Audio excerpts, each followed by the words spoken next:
राधे राधे दोस्तों, आप सभी का स्वागत है आपके अपने चैनल व्रत पूजन और कहानियां में। मैं आज आपको चैत्र कृष्ण एकादशी जो कि 5 अप्रैल को मनाई जाएगी, इस एकादशी को पाप मोचनी एकादशी के नाम से भी जाना जाता है। तो आइए सुनते हैं पाप मोचनी एकादशी की व्रत कथा।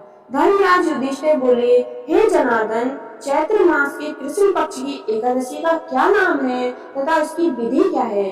कृपा करके आप मुझे बताइए। श्री भगवान बोले, हे राजन, चैत्र मास के कृष्ण पक्ष की एकादशी का नाम पापमोचनी एकादशी है। इसके व्रत के प्रभाव से मनुष्य के सभी पापों का नाश होता है। यह सब व्रतों से उत्तम व्रत है। इस पापमोचनी एकादशी के महात्म्य के श्रवण व पठन से समस्त पाप नाश को प्राप्त हो जाते हैं। एक समय देवर्षि नारद जी ने जगत पिता ब्रह्मा से कहा, महाराज, आप मुझे चैत्र मास की कृष्ण पक्ष की एकादशी का विधान करिए। ब्रह्मा जी कहने लगे, हे नारद, चैत्र मास की कृष्ण पक्ष की एकादशी पापमोचनी एकादशी के रूप में मनाई जाती है। इस दिन भगवान विष्णु का पूजन किया जाता है। इसकी कथा के अनुसार प्राचीन समय में चित्ररथ नामक एक रमणीक वन था। इस वन में देवराज इंद्र गंधर्व कन्याओं तथा देवताओं सहित स्वच्छंद विहार करते थे। एक बार मेघावी नामक ऋषि भी वहां पर तपस्या कर रहे थे।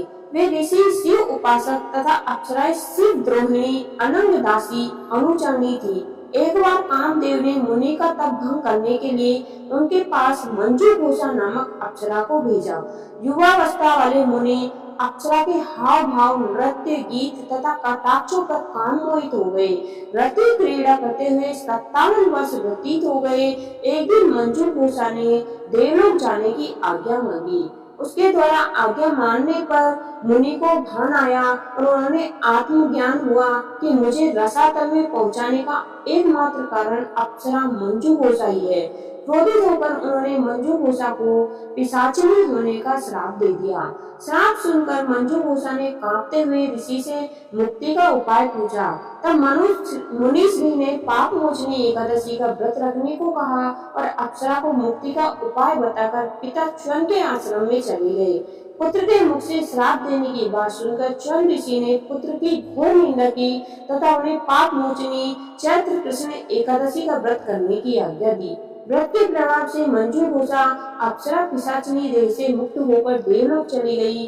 अतः हे नारद, जो कोई मनुष्य विधि पूर्वक इस व्रत को करेगा उसके सारे पापों की मुक्ति होना निश्चित है, और जो कोई इस व्रत के महात्म्य को पढ़ता और सुनता है उसके सारे कष्टों से मुक्ति मिल जाती है।